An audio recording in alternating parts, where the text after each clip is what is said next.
अस्सलाम वालेकुम एवरीवन। आज की वीडियो में हम कम्युनिकेशन स्किल्स का लेक्चर नंबर 7 कवर करेंगे।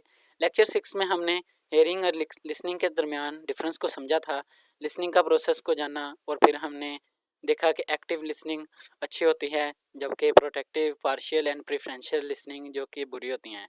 और हमने इसकी एग्जाम को देखा, हमने ये सीखा कि हम अक्सर सुनते हैं लेकिन गौर से नहीं सुनते हैं। अब लेक्चर 7 में हम इन्हीं कॉन्सेप्ट्स को पर बिल्ड करेंगे। हम देखेंगे कि वो प्रैक्टिकल टिप्स और टेक्निक सीखेंगे जिन पर अमल करके हम अपनी बुरी आदतों को ख़त्म कर सकते हैं और एक बेहतर लिसनर कैसे बन सकते हैं।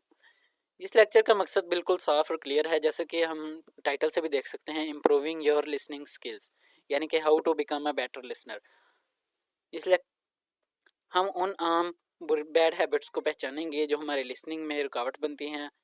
इसके बाद हम 8 टिप्स देखेंगे, बहुत ही इफ़ेक्टिव और आसान टिप्स पर बात करेंगे जिन्हें हम अपनी रोज़मर्रा ज़िंदगी में शामिल करके अपनी लिसनिंग एबिलिटी को बहुत बेहतर बना सकते हैं। ये लेक्चर एक हाउ टू गाइड है जो कि एक थ्योरेटिकल से ज़्यादा एक प्रैक्टिकल गाइड है। हम पर देखें तो स्टार्टिंग में लिखा हुआ है, स्टडीज़ शोज़ दैट के ये काम रिसर्च से पता लगता है कि हम अपना टाइम का 80% ऑफ टाइम कम्युनिकेशन में गुजारते हैं, लेकिन उसमें से एट लीस्ट 45% टाइम हम लिसनिंग में भी गुजारते हैं। नेक्स्ट टॉपिक है how to become a better listener. बेहतर लिसनर बनने से पहले ये जानना ज़रूरी है कि हम गलती कहाँ करते हैं।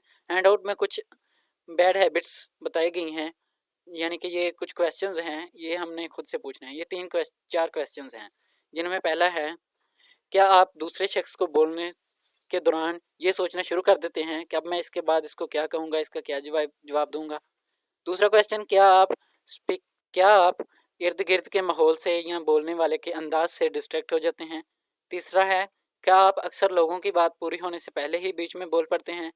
चौथा है, क्या आप इसलिए ध्यान नहीं देते क्योंकि आपको लगता है कि ये आपको पहले से ही पता है कि स्पीकर क्या बोलने वाला है।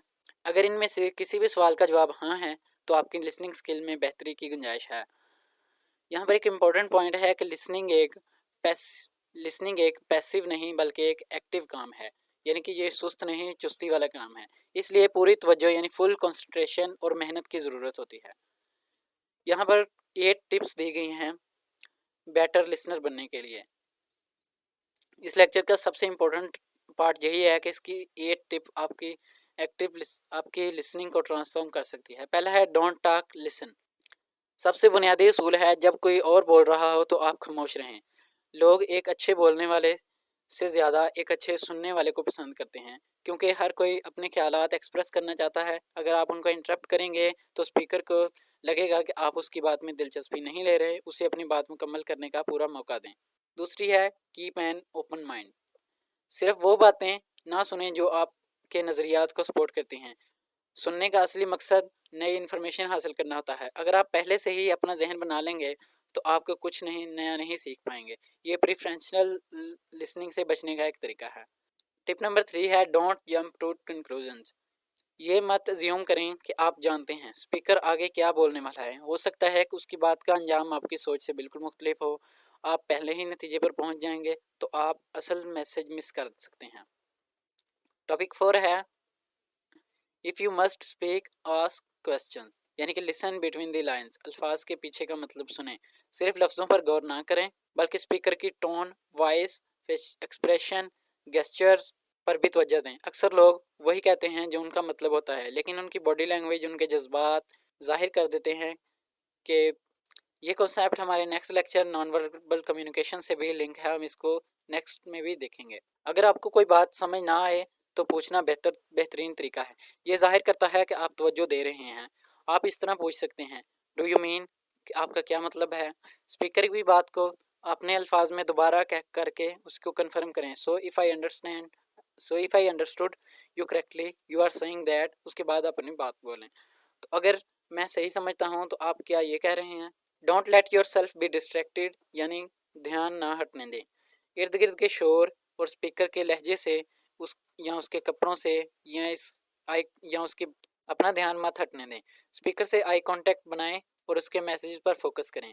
अगर मुमकिन हो तो ऐसी जगह का इंतखाब करें जहां डिस्ट्रैक्शंस कम से कम हो। Take advantage of your brain power, यानी कि अपने दिमाग की ताकत को इस्तेमाल करें। हमारा दिमाग बोलने की रफ्तार से 4 टाइम्स ज़्यादा तेज़ सोच सकता है। इस एक्स्ट्रा मेंटल स्पीड का डे ड्रीमिंग में ज़ाया करने की बजाय इसका इस्तेमाल करें। यानी कि पहले आप एवेलुएट करें, स्पीकर की बातों को जहन में एनालाइज करें, उसको समराइज़ करें, उसके मेन पॉइंट्स को अपने दिमाग में समराइज़ करें और उससे डिबेट यानी सवाल जवाब के लिए बेहतर तैयार होंगे। प्रोवाइड फीडबैक, स्पीकर को शो कराएं कि आप उसकी बात सुन रहे हैं, ये एक्टिव लिसनिंग का अहम हिस्सा है। आई कांटेक्ट यानी सर हिलाना और सीधा बैठना। वर्बल फीडबैक में होता है कि आप छोटे छोटे कमेंट्स जैसे आई सी, रियली, दैट्स इंटरेस्टिंग, ये स्पीकर को हौसला देता है कि उसे एहसास दिलाता है कि उसकी बात सुनी जा रही है। नेक्स्ट है fight of distractions. When you are speaking और negotiating, try to create a situation in which you can think clearly and avoid interruptions. तो स्टूडेंट्स, हमारा लेक्चर नंबर 7 यहीं तक था। इस लेक्चर में हमने बेहतर लिसनर बनने के प्रैक्टिकल तरीके सीखे। पहले हमने आम बुरी जो आती थी यानी कि इंटरप्टिंग, गेटिंग डिस्ट्रैक्टेड वगैरह को पहचाना। फिर हमने 8 अहम टिप्स पढ़ी जिसमें थी कि खामोशी से सुनो, खुले जहन रखो, फ़ौरन नतीजे पर ना पहुंचो, अल्फाज के पीछे का मतलब समझो, सवाल पूछो, डिस्ट्रैक्शन से बचो, अपने दिमाग को एक्स्ट्रा स्पीड का फ़ायदा उठाओ और फीडबैक दो। इन टिप्स पर अमल करके हम पैसिव हियरर से एक्टिव लिसनर बन सकते हैं। स्टूडेंट्स, आप सबके लिए क्वेश्चन है कि कल से इन 8 टिप में से कौन सी एक टिप है जिस पर आप शौरी तौर पर अमल करना शुरू करेंगे, यानी कल से आप किस पर अमल करना शुरू करेंगे। अपना जवाब कमेंट्स में ज़रूर दीजिएगा। अगर वीडियो अच्छी लगी हो तो वीडियो को लाइक कर दें, शेयर कर दें, चैनल वीडियो कंपेनियन को सब्सक्राइब कर दें। मिलते हैं नेक्स्ट लेक्चर में, तब तक के लिए अल्लाह हाफिज़।